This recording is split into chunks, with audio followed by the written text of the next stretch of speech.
Hey, what's going on, champs? I'm Aaron Deliosa. Welcome to an Immigrant's Life podcast, my podcast about immigrants and immigration and everything in between. Thank you for listening and downloading the show, and thank you for supporting my dad. Immigrant Nation, stand up! I can't tell you enough how much I am grateful for your support. Thank you for sharing the podcast, liking, rating, and especially the kind words. I am forever grateful to you all.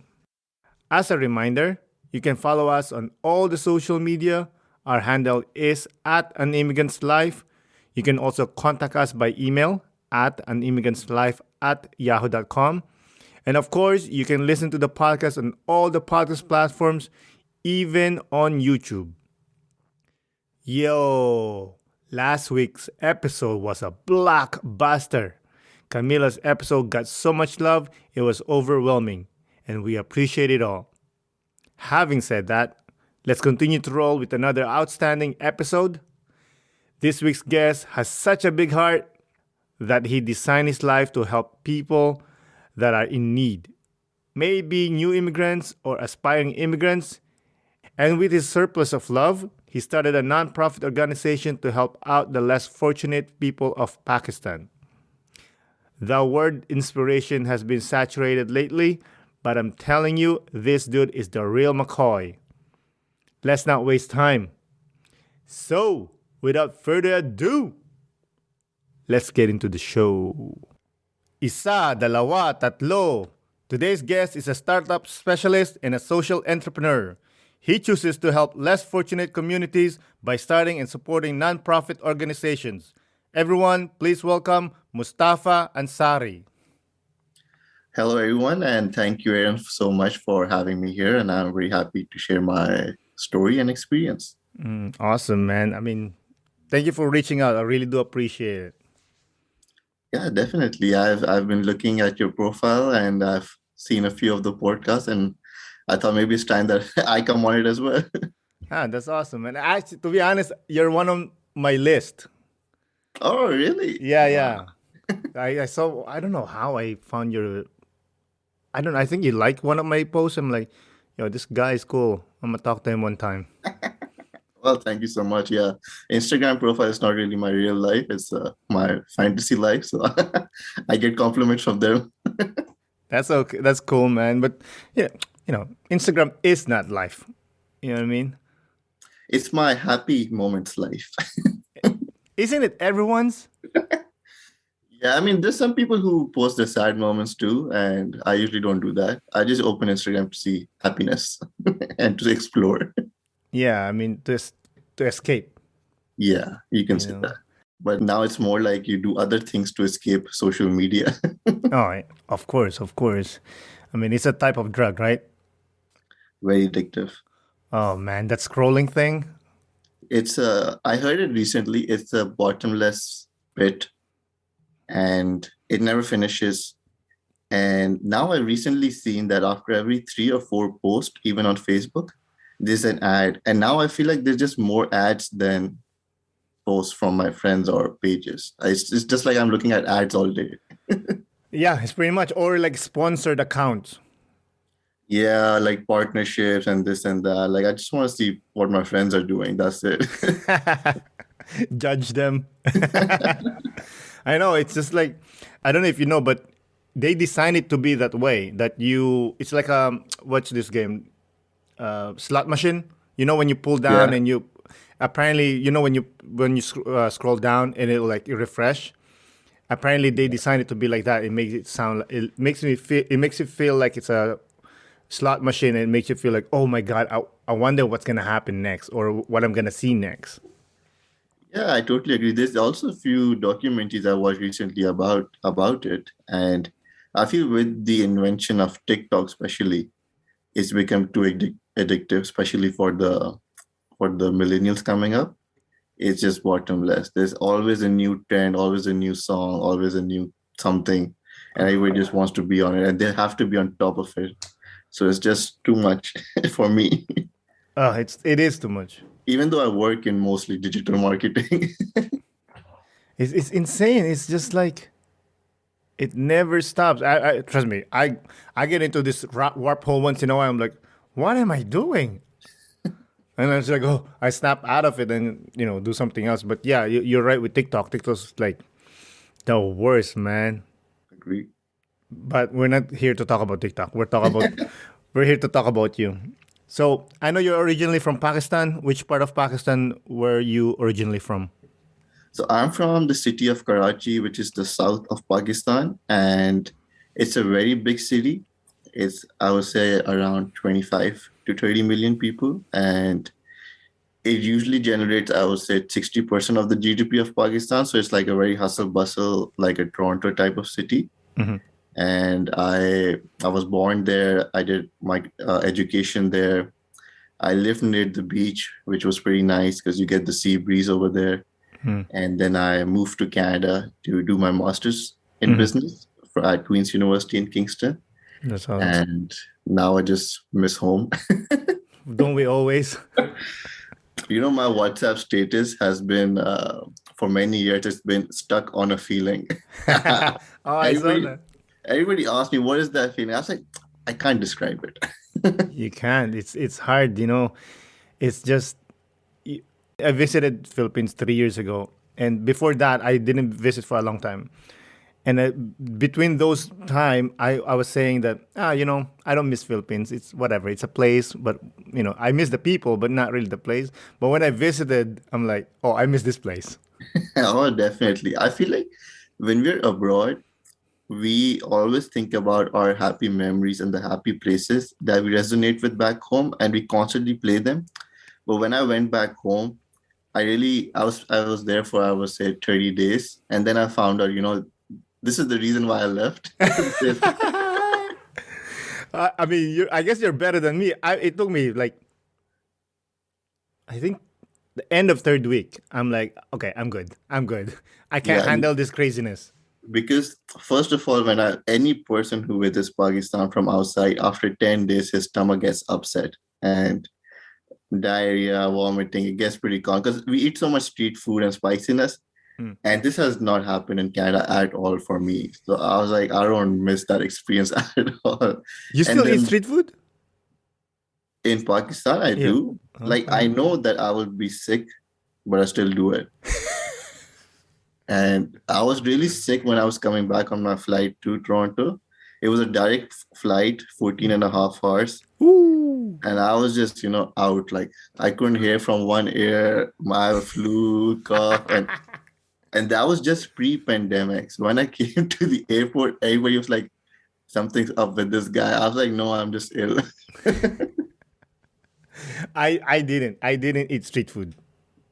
Oh man, that's the best part because you don't find. I'm not sure about Philippines food, but our specific street food, you don't find it in Canada. Like as much as you want to try, even Oh. if you find it, it's like 20 times the price. I'm like, I'm not paying that much. But no, we are famous for our street food too. But you know what kind of street food we eat? You know what I mean? It's like you'll never find it here. Like, chicken's intestine, I mean, the feet, not the legs, the feet of the chicken. Things like that. But yes, I understand that experience of like going to the corner street and they're cooking it in the corner. It's just authenticity. Yeah, you can see the unhygienicness and you feel it out. You're like, that's where the taste is coming from. You know what I mean? That's so funny, man. So take us back to Karachi when you were young, growing up there. How was it? Karachi, when I was growing up, I would say it's a very fun city. I All of my friends, we were all from the same area, so it was a lot of socializing. Mm. We have this culture of late night having tea at some it's called a dhaba, which is like an empty plot. There's a lot of chairs on it, lights on it. People have late night food. They just talk, play cards, or play some board games. Mhm. So we don't have bars or clubs there because of our culture and religion. So we have this instead, where mostly guys, I would say, they go there, they just chill. We talk about sports, politics, business ideas, what's happening. Like, so this was like very frequent, which I really miss in Canada and I really enjoyed back home. Because just last night I went to a few restaurants at 8:30, and they said our kitchen is closed and we close at 9 p.m. I was like, what? I just opened my iftar at 7:45. So they're like, yeah, but you can come tomorrow. Tomorrow's a weekend and we're open late night. I was like, and in Pakistan, we used to go out at 11:30, and we used to just sit and everything's open, it's buzzing. Mm. It's a lazy city, I would say. So every business mostly used to open at 12 p.m. or 1 p.m. Like in our hub, like downtown, I would say everything opens at like 12 or 1. Why? Like most of the businesses. Because I don't know, it's like the nature of the business. They're open till late night. Oh, They open a bit late as well. Like nothing's open at 8 a.m. if we go. It's just the school buses. 9 a.m. there's nothing, empty streets. You can find some breakfast places. 10 a.m. it starts getting busier on a weekday. On a weekend, like Sunday, like till 10 or 11, there's nobody on the streets in the morning. really? Is that based because of the religion or it's just the culture? Oh, it's just the culture, the business culture. Like most of the people who own their own shops or businesses, they're a bit more laid back. So they go because they know that their customers come in the afternoon as well. They don't come in the morning. So they just designed it that way. And now mostly everybody follows. Like all the mobile shops, jewelry shops, clothing shops. There's a specific area called Sadr. Mm. And few of my friends have their businesses, their family business, and they used to go at like 11:30, 12. Nobody, like most of the business owners, I would say, on a stretch, that they wouldn't set an alarm. They would just wake up and go. Whenever they feel like it. Yeah. You mentioned this place that you hang out, and you mentioned that it's mostly guys. Can women go to? Yeah, there's a lot of women there as well. But like till late night, I would say like 2 a.m., 3 a.m. They're just mostly guys hanging out, and Mm. there's a lot of noise, like a lot of people with customizable cars. They come in and they're, I don't know, making zoom zoom. I was like, they're waking the whole neighborhood up. You gotta flex. Yeah, yeah. I mean, if they've done an investment, they might as well. You know what I mean? Yeah, but I miss those kind of places because even I wouldn't say maybe in the summers there's a patio, but I don't think they open till that late in Canada. Like I live in Kingston, Ontario, which is more strict on timing, I would say. But I feel like in Toronto they might still be open late, but they would mostly just be bars and clubs or restaurants. Yeah, you're right. What was your socioeconomic situation there in Pakistan? I shouldn't say it, but like I was pretty comfortable, and I would say I I was one of the fortunate ones. I would say that I lived in the Dubai part of Pakistan, like we call that area Dubai, because it was like the most premium area. But I had traveled before I was coming to Canada. I traveled all across Pakistan, and then I actually opened my eyes, and that's when my NGOs ideas came in. And the area that I lived in is called Defense and Clifton, and it's near the beach, and that's where all the businesses are, the expensive ones, the malls are, and the big offices are. It's I would say Karachi has like 5 or 6 downtowns. It's not like one area which is a downtown. It's like it's a very big city. So every area is like, it's like you could say the GTA. So like Mississauga's one area, Scarborough's one area. So you could say that I lived in like near the CN Tower. Wow. Rich boy over here, eh? Not really. I would say like we moved in pretty early. The city was made later. Oh no. Yeah, Hey, but it's I would say on a stretch again, like all the people that lived in that area, it wasn't enough for them. And that's why everybody went out to Australia, England, America, and for me, Canada. Because we wanted much more. And that's why we did a master's abroad and came here. what do you mean by more? Because you mentioned that you were pretty okay, comfortable. What do you mean by more? I mean, I would say my family was pretty comfortable and okay. I was struggling with jobs there, coming in and out. And the job scale isn't that good over there. And I was just listening to a podcast yesterday, and the average price, I mean, the average salary of a recent graduate is, I would convert it, is I would say 300 US or 300 Canadian dollars per month. And uh, a driver over there, or somebody who does Uber Eats kind of service, or an Uber service, which is not considered as a professional job there. It's considered like a side hustle or something the lower class does, I would say. They would earn around 200 to 250. So there was a lot of, I would say there was a lot of lack of good professional opportunities because the city was, I would say, overpopulated as well. And there weren't that many businesses coming in, or not a lot of foreign investment. So most of the recent graduates who did masters or bachelors, they wanted to move abroad for a better prospect. Oh, okay. In Pakistan, is there like a caste system too? At least even before, because in India there's like, oh, you guys are the this, you guys are the Brahmins or Brahmins, and then you guys are the, I don't know, cleaning ladies.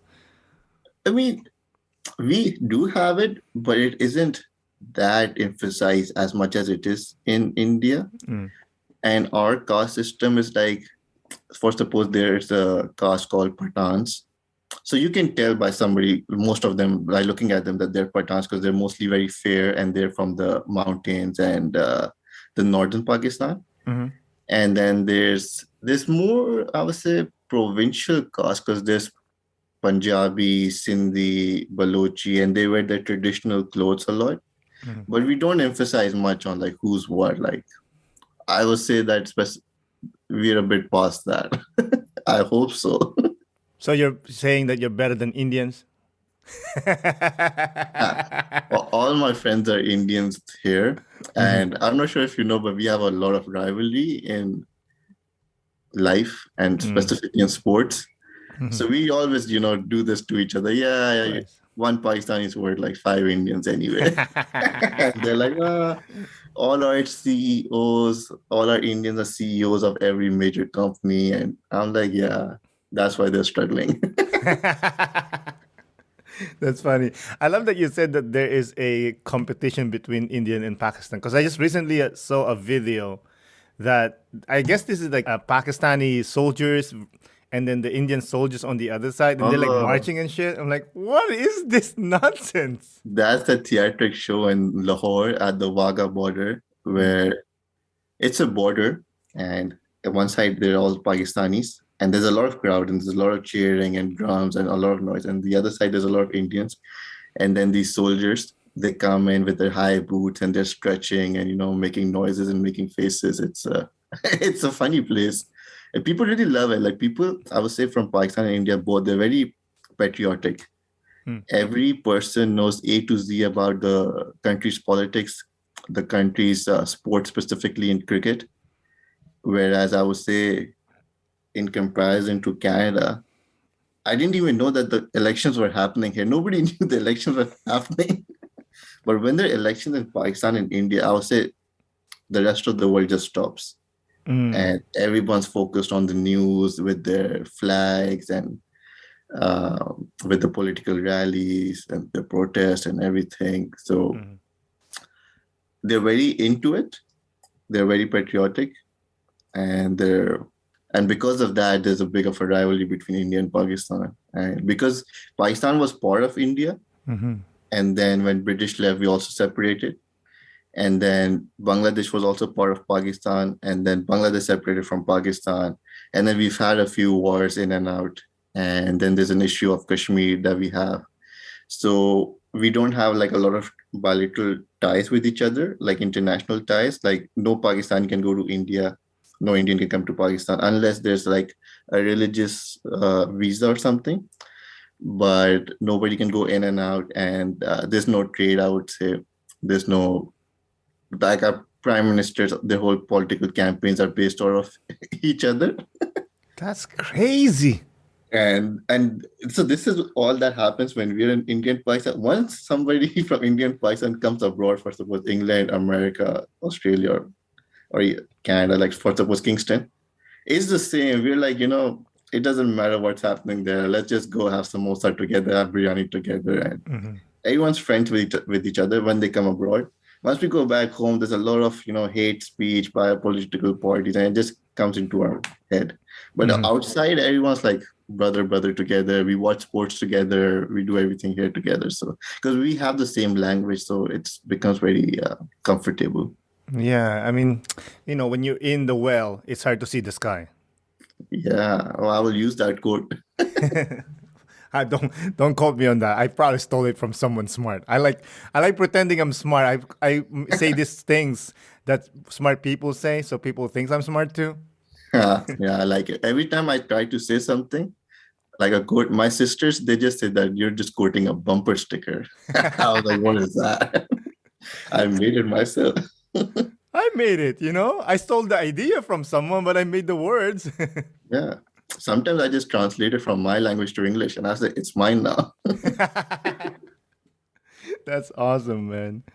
You were talking online about Ramadan. I'd like to learn more about Ramadan because the funny thing is, in the Philippines, there are a lot of Muslims, in the South especially, but we're like very divided with that. Like, oh, the Muslims are the bad people, don't listen to them, and all this stuff. But I'm like, no, I want to learn what they're doing. Why are they covering their heads? Why they wear whatever they wear?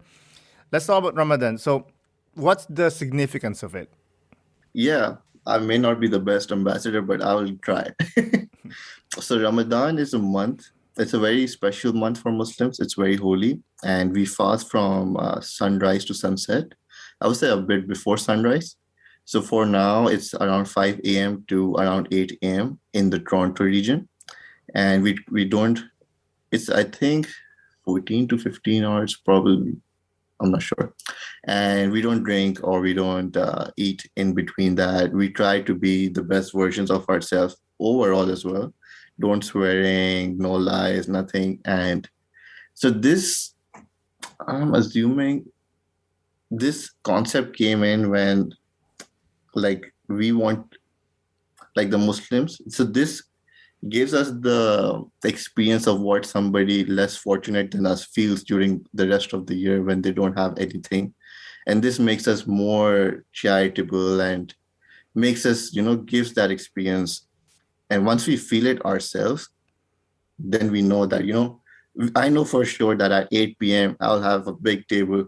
But for most of them, even specifically for people back home in Pakistan, even at 8 p.m., they might not have anything. So this makes us more empathetic about how the poor and the less fortunate feel. And in the month of Ramadan, and specifically in Pakistan, there there's so many people giving out food in the streets at 8 p.m.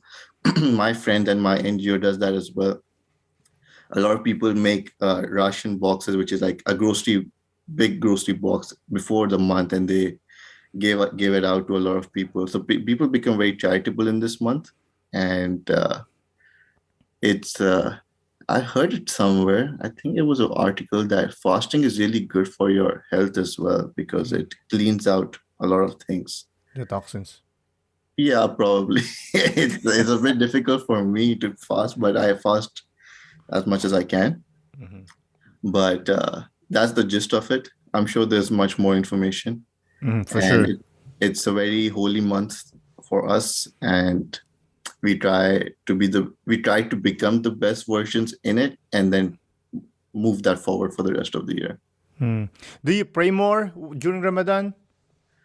I So usually I didn't used to pray the morning prayer, which was at 5 a.m. because I used to wake up just before my office hours. But because of Ramadan, because I eat at that time as well, just before the closing, so I pray at that time as well. And yes, people pray more in this month. Mm. They recite the Quran as well. A lot of people, I'm very happy that they've started reciting the Quran in their language, which is so they know the meaning. A lot of people they just used to like I can read Arabic, but I don't know what it means. I can just read it. So now I've gotten one in English and then one in Urdu, which is our home language. So now I know the meaning as well. So I'm happy that a lot of people around the world they started reading and understanding. And once they understand the more principles and the more information, they implement it more. I have a Quran. Actually, it was given to me by a Pakistani friend. I Huh? haven't read it because I'm lazy, but I do have a copy. And I beg and beg and beg for that book for the longest time. I always remind him, "Yo, where's my Quran, dude, bro? Let's go." He finally gave it to me a few months ago. I'm like, and then I just stack it in with my books. But I'm gonna read it someday because I remember when I was in college, I always want. This is in the Philippines. I always wanted to have a copy, but there was no. I didn't really have Muslim friends. Like I know Muslim people that lives in my town, but again, there was like, oh, don't go with these people. They're bad people, because they're Muslims. I'm like, no, Yeah. they're the best. They have their own businesses. They're decent people. They don't do nothing. Yeah, we've had this tag for a while, and Islamophobia has spread a lot recently, and it's really hurt the people who are Muslims living in another country, like especially the States and Mm. England, and there's been a lot of racial attacks as well. And that makes me feel like, what a privilege it was to live in a Muslim country back home where it was there was no Islamophobia there. Well, everybody's. You know what I mean? Everybody was pretty chill. I know. It's funny. Like I said, when I visited 3 years ago in my town, like I said, there was Muslim population, but not prominent. And then I walk around the town and I see like girls or women that they're wearing I forgot the word. I'm sorry. Remind me. The scarf or hijab Yeah, the or hijab or whatever. I'm like, and you can see them like prominently now. I'm like, yo, what's up? Let's go. Like I love it. It's like now we're trying to see diversity. Because when I was growing up, like you'll see maybe one every like special day. yeah. So you mentioned that you moved to Canada, and because of you want more. Was there a person that moved first, or was it only you? So, like I would say, like my dad, he pushed for the immigration like way back, and we received the immigration in 2015, and we came to Canada. At that time, I was still studying, and my sisters were working, and my dad was also working, and my mom was just enjoying. Uh, so we came to Canada. We stayed here for 2 months. We got the PR, which is pretty the main thing here. We got that. We went back, and they didn't want to come back. They were pretty happy with the life back home, Mm. but they said if you want to go, you can do a master's program there because you'll be a local student. And it was my dream to do a master's degree from abroad. Mm. So I applied for masters, and I came alone to Canada. I had a lot of family members here, family and friends. So they guided me and they supported me. There were a lot of things that, I just had no idea with. And they were pretty new to me, very alien concepts. Like I saw somebody who recently came to Canada and they were mind blown when they saw the interact feature that, somebody in front of them just paid with their Apple Watch and they're like, what's happening? We just pay with cash with everything back home. So that transition, it took a while. But on that note, actually, so I made a few guides as well for Toronto and Kingston, which include all these information. Because when I was back home, I didn't know where to find places where I could rent a room in Mississauga or Kingston. And I asked a lot of friends, and I feel like there are a lot of people like me who don't have this information. So I created a guide with all this information, like go to Facebook Marketplace, Facebook groups, Kijiji, all this information, and these are the must-have apps to be in your phone, which is like Google Maps. Check the weather quite often. These are the winter things that you must have, and here's how the transport system works in Toronto: the TDC, Go Bus. Here's what they charge, and here's the mobile network. They would be a bit costly, so here are all the ones available. These are the cheaper ones. So I created and compiled a list, and then I had to present it to the new international students coming in my program at Smith School of Business. And since then, I think I've given it to a lot of people, and they've read it before coming, and they've said that it's really helped. So I can send you the link as well. Yeah, I read this book that you made. I saw this. It's pretty Yeah. good. It's pretty. I mean, it's like professional, man. It's like, yo, what's up, man? It's well I mean, done. I feel the few of the information might have been outdated because I made it in 2019 summer, Hmm. and prices are really increased. But at that time, I was leaving my program, like I had graduated, and I felt like if I suppose move from Kingston to another city, all this information about Kingston would leave with me. Whereas if I compile it and give it to my program director and they can give it to other international students coming in, it may help them before they come in and they might know more. Because I have learned everything, I would say, the hard way. And like a few days I didn't check the weather. I just went outside. I still do that sometimes. And I don't know, in like seconds, it was pretty sunny and warm. In seconds, it became freezing rain, and everybody was normal. I was the only one panicking. Yeah.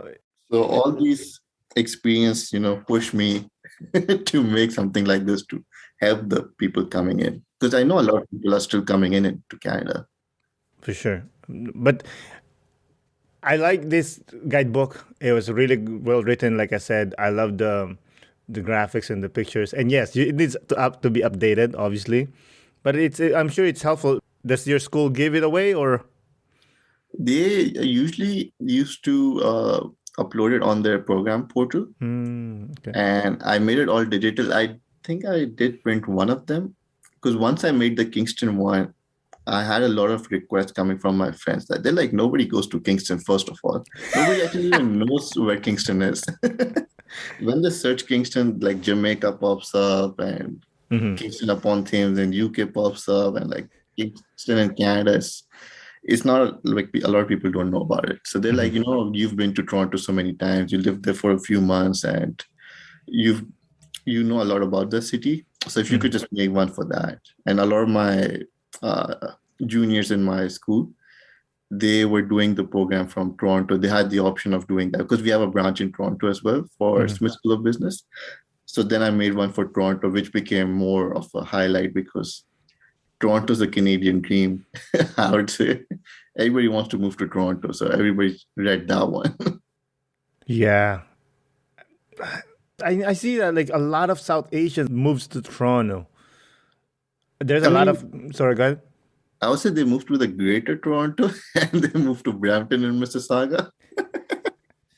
That's our area. That's our hub. We're kings there. Nobody says anything to us there. It's like a little India, and little Pakistan, man. Yeah, like when I lived in Mississauga, there was actually one day where I challenged myself to live the whole day and do everything that I do normally, but without speaking English. And I did it. Every person there, like I went to Pizza. There was some person from India, Pakistan. Then I said in my language what I want. They gave it. I went to Tim Hortons. They did it. I went here and there. Every place in Mississauga. I was like, this is like I'm back in Pakistan. So that's where I was like, I have to move to Kingston because my university is also here. And when I came to Kingston, I really felt like now I'm in Canada. So you challenge yourself because you feel like you still haven't really immigrated because you're surrounded by these South Asian people. Yeah, not just that, like South Asian people. And I would say Mississauga has a lot of South Asian lifestyle as well. Like, empty parking lots. People were playing cricket there in Heartland. And a lot of desi food like biryani, pan, everything's available. All my friends from back home were also there, so I wasn't making any new friends. And shisha cafes and having chai from Tim Hortons, steep tea. I was like, man, I'm here for the Starbucks and Frappuccino. I'm not here for this. So. But I would say Mississauga specifically is just Karachi with rules implemented, but like strict. It's a strict Karachi. And even when I was coming in so I came in PIA, which is Pakistani International Airlines, and it lands at Pearson. And I kid you not, everybody like within 5-6 seats left and right, they all lived in Mississauga. So, I mean, I don't know like why we've taken that city. I mean, just should have taken Toronto. Well, it's probably because back then, racism, you know what I mean? Like, hey, get out of here. You guys brown colored people go over there. And some group probably found Mississauga. Maybe it was a new town or new city, whatever. And they start, moving in there, and they have family and friends, and it just grew and grew and grew. And like you said, comfortability is like, it's somehow a little bit of a poison, because once you get comfortable with things, that's it. You're not moving. That's why I admire you for moving to Kingston. That's hard, man.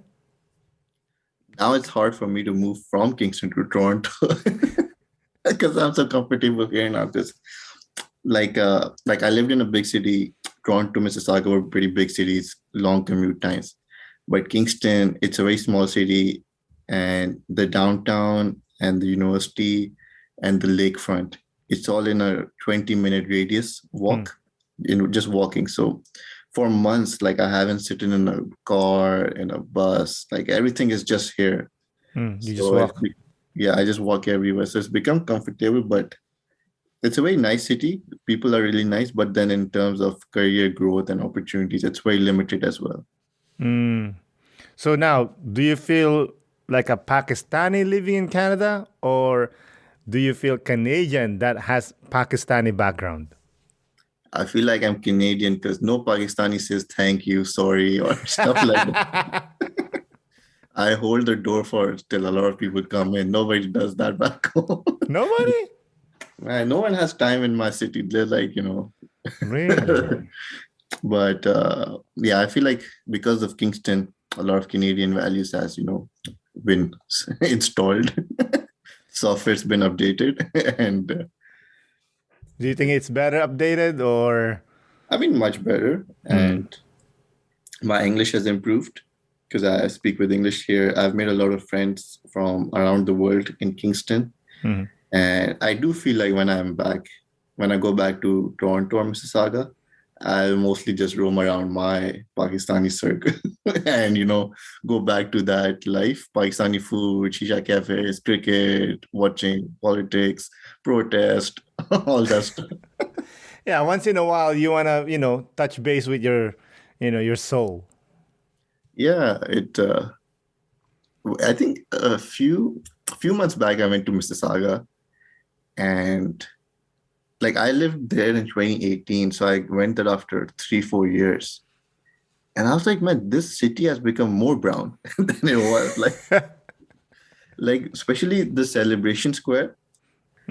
I went there. There were a lot of Middle Eastern people, and there were a lot of people from India and Pakistan, and I was like, this hasn't been that much when I was there, but now I think it's just become more, and it's very comfortable. I would say if I never came to Kingston, it would have been very comfortable living there.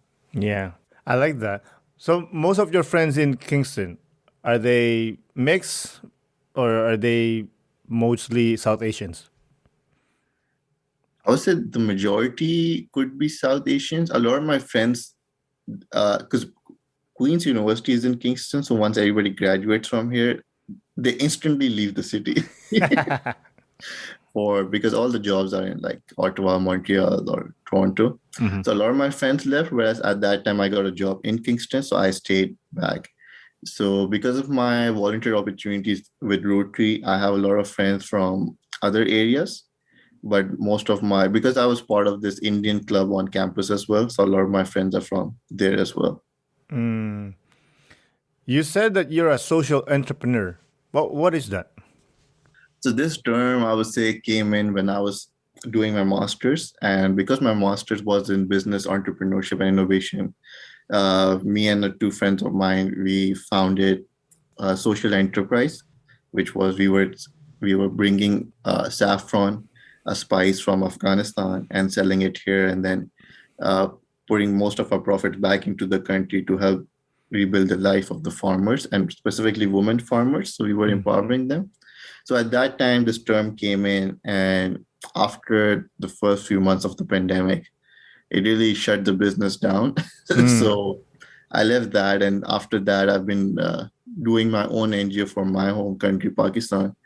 And I would say that's where the social side came in. And then I was always interested in entrepreneurship. So I do that which is called the Expats Pakistan, where a lot of my friends from who live outside Pakistan, because of the good, I would say, exchange rate that we have, we like even like $20, they become a really big amount when we send it back home. How much So is it, if you don't mind me asking? so one right now, one Canadian dollar is 145 rupees.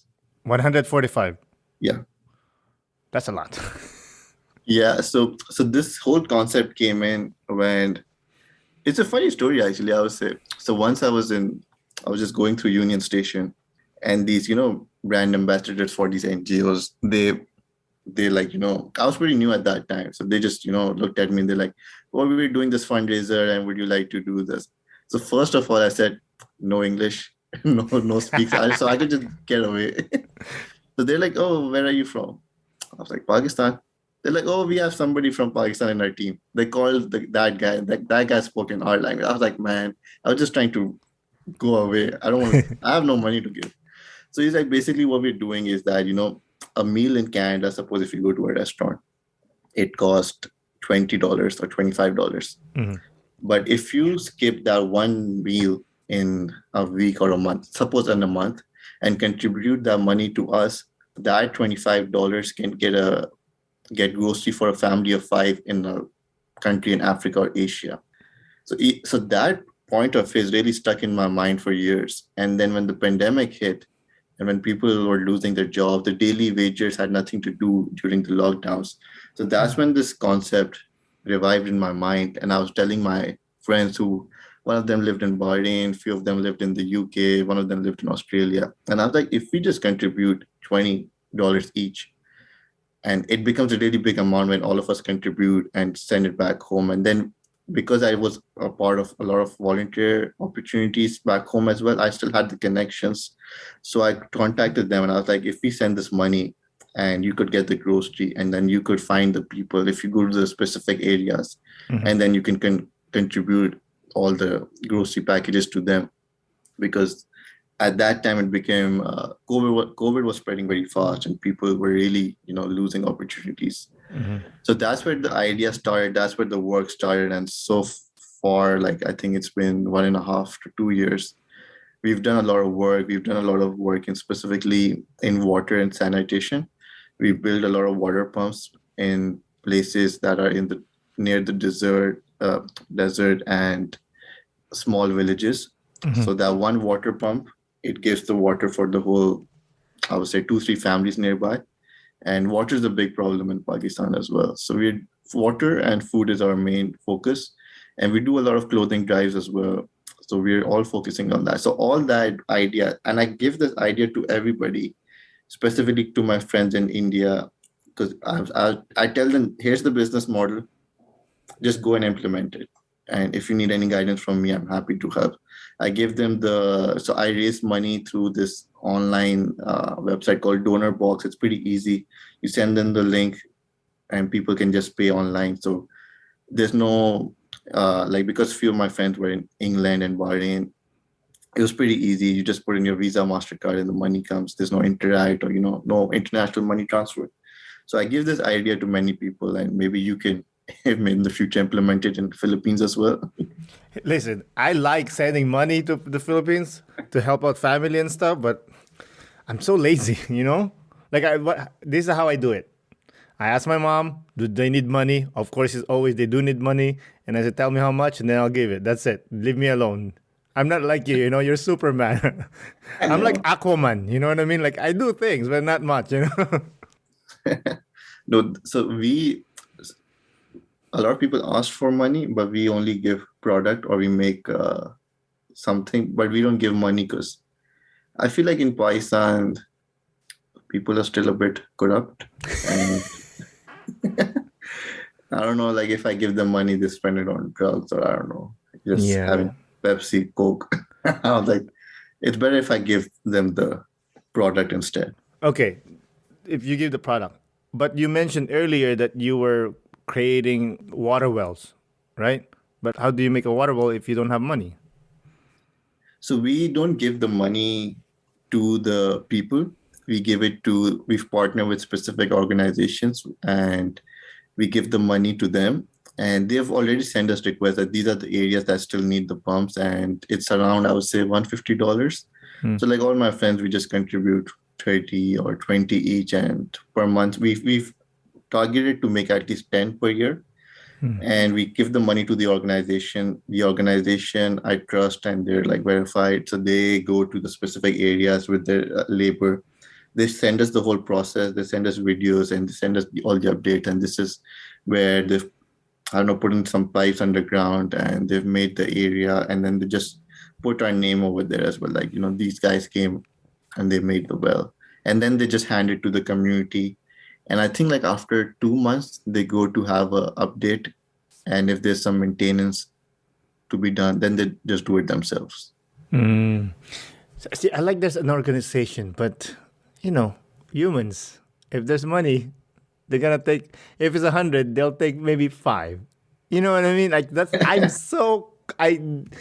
I would like to donate. I do. It's just like, how do I know that my 20 is gonna be 20 when it gets to the end part? I get it. There's people that needs to be fed. There's people that work in, and it's volunteer. But if it's volunteer, you should not get paid. I feel like now I've kind of accepted that corruption is in the grassroots. I can't help it. I've put in like extra for like, if you want to take it, take it. Like $2 to me would not hurt me or my organization. Mm. It might make someone's day back home. So I mean, if it does, like, I can't help it. I like enjoy. I like. It's a great idea. Send me the business model, and I'll think about this. But for now, what I do is, like I said, what I do is like I send money to my mom, and she does the whole thing. Like she contacts my family back home, and they'll buy rice, like a care package, as they say. And then, like when the pandemic happened, that's what they did. They made my whole family did a care package for people and give it away. For me, I'm more comfortable with that because at least that's my family. If they steal money, it's all good. It's family. But if it's like some random guy, I'm like, yo, remember, like, great example. I'm not comparing this organization to your organization or whatever else. Is the cancer lady, the pink lady, the pink ribbon for breast cancer? Yeah, that I know. They have one specific day, I think, or no? Yeah. Well, there was like some people was siphoning money. That I don't know. You know what I mean? Like, it drives me nuts. I'm like, man, that 20, okay, I get it. If I give you 20, you have to, I don't know, maybe take $2. I find it, like, because, there's like logistics, right? But nothing goes in your pocket, you know what I mean? Like, to build your house or whatever you want to do. I mean, if you look at most of the scandals or corruption cases, they always come from NGOs. Like, I think a few years back, there was the We Charity case that I didn't look that much into it in Canada. And all these I've heard, I'm not sure if this is true or not, but all these millionaires and billionaires, they donate a big amount to NGOs to get some tax escape or something. So, I mean, it is what it is. We can just do our part. And yeah, I guess so. You're right. So you said your group makes water wells. I know in Africa, it's been an issue that NGOs will create water wells in remote areas, and warlords take it over, and they make money off of that. Is that an issue in Pakistan? It's not been an issue yet, but you've given them a good idea now. I'm sorry. But we do have a lot of heads of the area, I would say, who I don't trust at all, and who are very filthy rich themselves, and they keep, making more from the poor. But so far, I haven't heard anything like that, and so far, people are happy. Once I go to Pakistan, I'll personally visit all of them, surprise visit, and be like, I'll either be very shocked or very happy. I saw some pictures that you have posted that, like, they have their water pumps and whatnot. I'm like, yo, that's cool, man. Because I remember I didn't grow up privileged like you know what I mean? Like close to the beach and everything. I'm the one that's getting the well, you know what I mean? But I used to like every time that something that happens, I'm like I was so excited because there's water in the area, you know? Yeah, now, like specifically, I would say in 2022, water's a very big issue Mm. in areas in Asia and Africa. Pakistan has a very big water issue, and the funny thing is that some of our rivers, they're like they come from India. They can be controlled by India.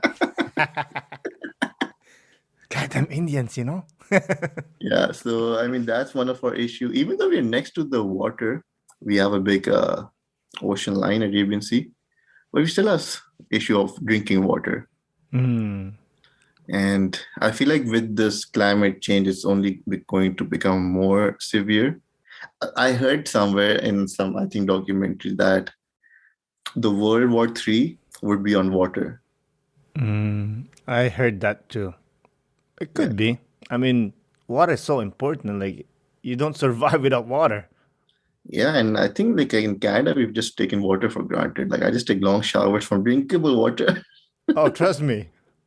Trust me. My kids are like, just runs the water. I'm like, yo, turn it off. You don't need it. Well, yeah, but I'm doing okay, you wash the dishes, you turn it off, and then you put it in the dishwasher. Yeah, but I'm gonna go back again. Like, no, dude. You don't know how important and how precious water is. So I tell them the story of me when I was growing up. I had to like get water from, like I don't know, like 3 blocks down. You have to go walk there, back and forth. It's not like one time. You gotta back and forth, and they just laugh at me. Yeah, you have to take them to the areas. That's where they'll know for sure. Mm. And so, on that point, this NGO that we partnered with, so because a lot of women in villages, they used to hold water in, I don't know the word, like tubs or, but it was like pretty solid. And they used to hold it on their head and, have the water. And they used to walk like maybe 5 kilometers every day to get water. So this NGO, they made a water cooler, which they can just drag on. And that's become life made very easier for them. Mm-hmm. And that's one NGO that we partnered with recently as well. I think we donated like 10 of those water coolers type of thing that you can just drag on. You can probably see the pictures on our page. Mm-hmm. So there's a lot of work being done on water. That's pretty awesome, man. Yeah. What we used to do is it was me and my brother. So we get like, like Coke, 2-liter Cokes, Yeah. or like whatever container. We grab like maybe two each in our hands, and we just walk back and forth. Bro, I hated it, man. Yeah, good exercise. Well, yeah, but I was a kid. I was supposed to be playing. And this is a game. Well, I don't know about game. Yeah. So I'll tell you, but like, even like when I was back home in my city, like these issues, like I've always heard about them. Like, these stories like water issue and, people holding water and people just, spending 5 hours to find water. And like I was living in a big city, so this was not a problem. Mm-hmm. But because like I was part of Rotary International and they did a specific trip to the interior part of Pakistan, the villages. So that's when it really opened my eyes. And when I saw it happening in front of my eyes, that this is a living problem. So I feel like once you see it, then you realize it. Yeah, I mean, like, listen, I brought my kids to where I grew up, like the slums, These kids love the slums. I'm like, no, you're not supposed to love it. You're supposed to like open your eyes that this is a problem, I mean, kids, you can't blame them. No, you can't. No, that's one thing I told myself. Like, I cannot force them to feel privilege. They have to feel privilege. Like you, it took for you to go in the rural areas to like, oh shit, they need water. Yeah, no, I would say like people in my area, they were very privileged, but they were very arrogant as well. And they were indifferent to the problems. But once they see it happening, then they really open to it. Yeah. So it's a process. So I think everybody goes to it once in their life, and well, if you do travel, it's the traveling is the key. Because if you like say you stay in Mississauga, like you're comfortable. You know what I mean? You're never gonna see the problem. But if you have to travel and see the world, like, and then you see problems, and it hopefully it affects you and do something with it, you know. I totally agree. So who was the person that inspired you to start a NGO? I wouldn't say it was the person. I would say it was the problem, Mm, and it was the pandemic. And I was, if you want to say a person, I can say the newscaster was just shouting in the news. They don't speak in the news, like they don't say, "Oh, this is what's happening. This is what's happening." mhm, So no, I follow Pakistan news very frequently. I at least try to see the headlines per day. And like, you know how they say that as an immigrant, your one feet is in a new country, but your other feet is always in your home country. mhm, It feels that way as well. So I keep following the news, and once I saw so much happening there, and because I remembered, like, most of the people, they used to line up at the street with their tools, and somebody would come and hire them. But because of the lockdown, there was no one coming out, no one hiring, and nobody buying stuff from stalls and stuff. mhm. A lot of markets were closed. So I knew at that time that things are much worse than they show it in the news. So it was the time for, like, in our Rotary organization, they say there are a lot of people with ideas, but try to be the person with the action. So it was Mm. time to take some action. And I feel like it's only one person who has to take the action, and others just, there's so many people who just follow. They just need somebody to take that step. And once the person takes that step, everybody just follows.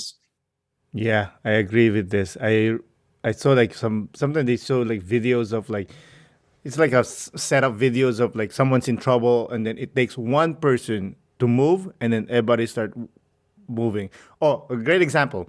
There was this, I don't know, like it's a fair, and there's this big swing that people rides on, and this thing was tilting. I mean, it's gonna fall, and it was like there were people on the swing, and it took a guy run towards the machine and start pulling it down. Not that he's gonna do anything with it, but he tried anyway. And as soon as he did it, people followed. Yeah, I know. I've seen that video. And another example, I don't know why it came to my head, was I saw this video where this one guy was just had some speakers in some street, and In he was just, Pakistan. no, no, not quite, but he was just dancing. And a lot of people were just looking at him. So just, I think one person joined him, and he started dancing as well. Then everybody came and joined in, and they started dancing. So it's just that one step, that, one push, they say, the final push. Yeah, for sure. Do you feel survival's guilt being in Canada and knowing that people in Pakistan are most of them are suffering? There's a guilt, but I won't say survivor's guilt. I say privileged guilt, you can say. Mm. I have that.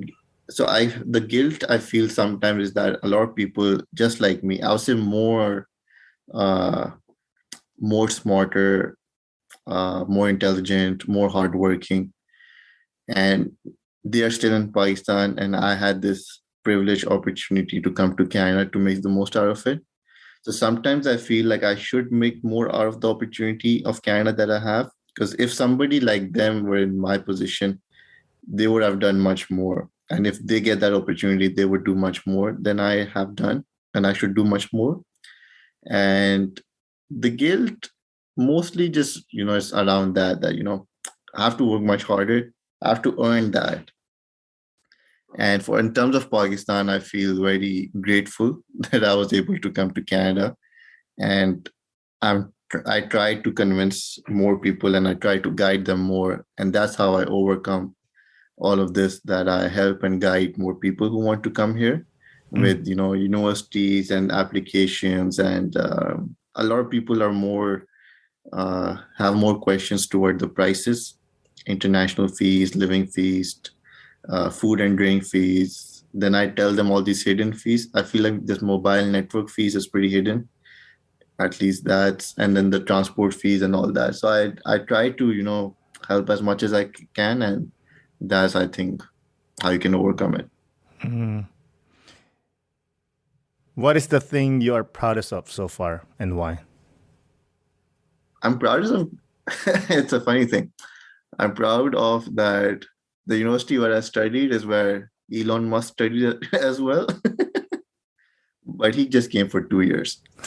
I'm pretty proud that it was like my dream to do a master's from a big university. Mm-hmm. Like my bachelor university, it was good, but it wasn't that highly rated. But Queen's University was very, very good and very highly rated. This alumni network is amazing.